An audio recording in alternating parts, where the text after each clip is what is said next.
Hi hello welcome to our channel Teju's పదాల పదనిసలు. ఈరోజు మనం చెప్పుకోబోయే కదా చెలి నివాసమై పార్ట్ 109. ఇంకా ఆలస్యం చేయకుండా మన సిరీస్లోకి వెళ్ళిపోదామా.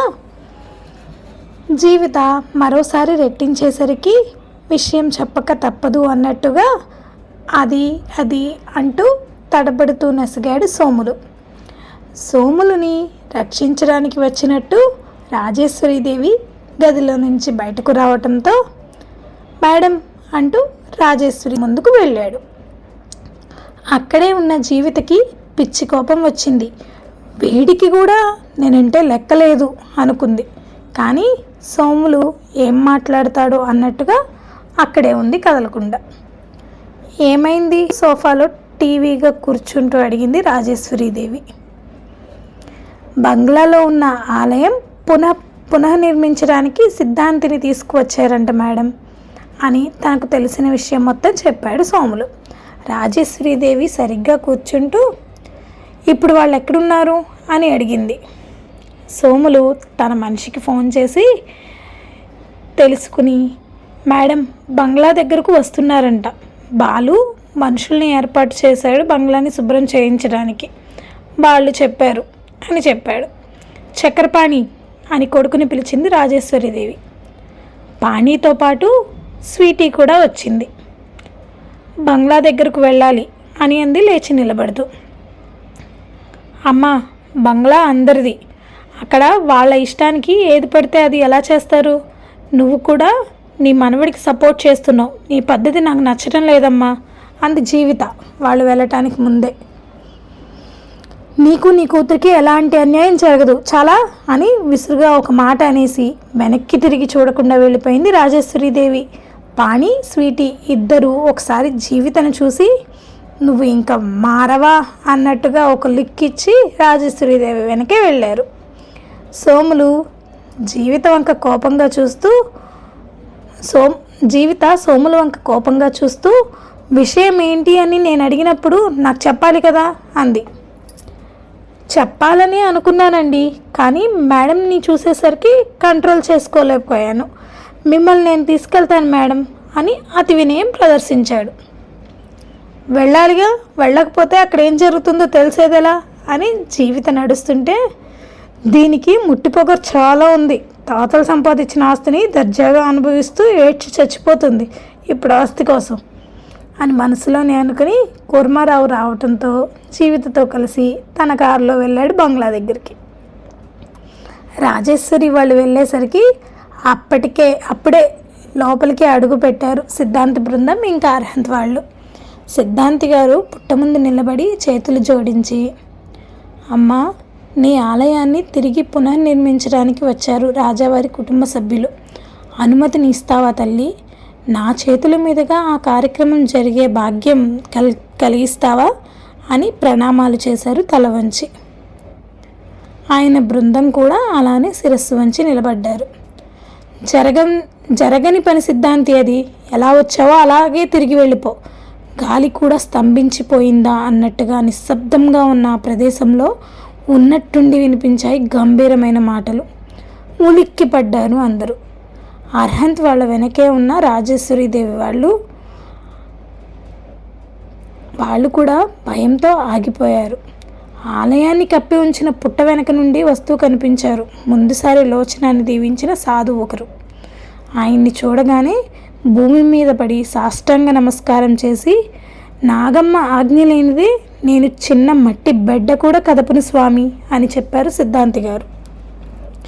చేసిన తప్పుకి చెంపలు వేసుకుని నమస్కారం పెట్టుకుంటే సరిపోదు పూజారయ్యా, అన్యం పుణ్యం తెలియని ఆడపిల్ల ఉసురు తీసుకున్నారు, దానికి ప్రతిఫలం అనుభవించక తప్పదు. చేసిన తప్పునే మళ్ళీ మళ్ళీ చేశారు, ఆ ఉసురు కట్టి కాలే వరకు రగులుతూనే ఉంటుంది చెప్పటం రామయ్యకి చెప్పినా ఆయన చూపులు మాత్రం రాజేశ్వరీదేవి మీదనే ఉన్నాయి. స్వామి అలా మాట్లాడకండి, గతంలో ఏం జరిగిందో నాకు తెలియదు, ఆ తల్లి ఆశీస్సులు పొందే మార్గం చెప్పండి స్వామి వేడుకున్నట్టుగా అడిగింది శారద. నీ బిడ్డకి మాత్రమే కాదు ఈ వంశానికి కాపు ఈ నాగమ్మ, నాగసాధువుని నేను, ఆ అమ్మ సేవలో నిరంతరం ఆనందాన్ని పొందే ఆ అమ్మ బిడ్డను. కానీ ఆ తల్లి ఆశీస్సులు మాత్రం నీ కుటుంబం మీద ఉండబోవటం లేదు. నింద ఆ అమ్మ మీద వేయకండి. తప్పు చేసింది మీరు, దానికి శిక్షని అనుభవించి తీరాలి అని చెప్పారు ఆయన గంభీరంగా. అలా అనకండి స్వామి.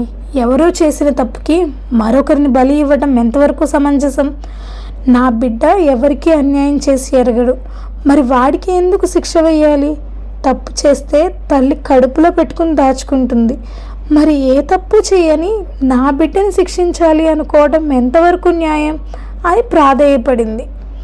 ఆమె బాధ అక్కడ ఉన్న ప్రతి ఒక్కరి మనసుల్ని కలిచివేసింది. ఇంకా లోచనకి విషయం తెలియదు. తెలిస్తే ఎలా రియాక్ట్ అవుతుందో అన్న భయం బాలు వాళ్ళ మనసులో ఉంది.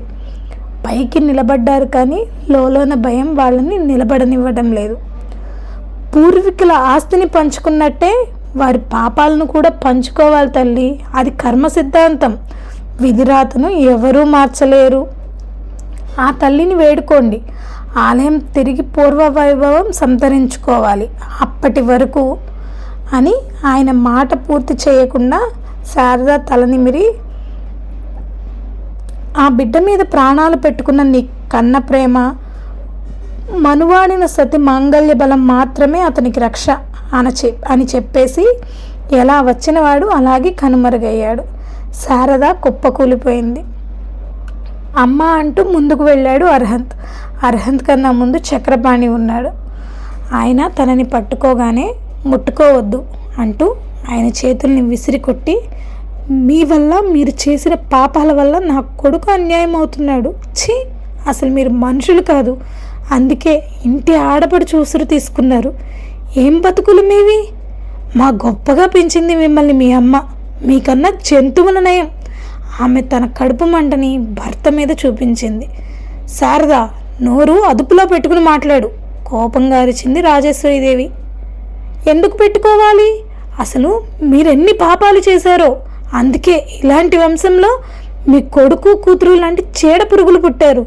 చెప్తున్నాను వినండి.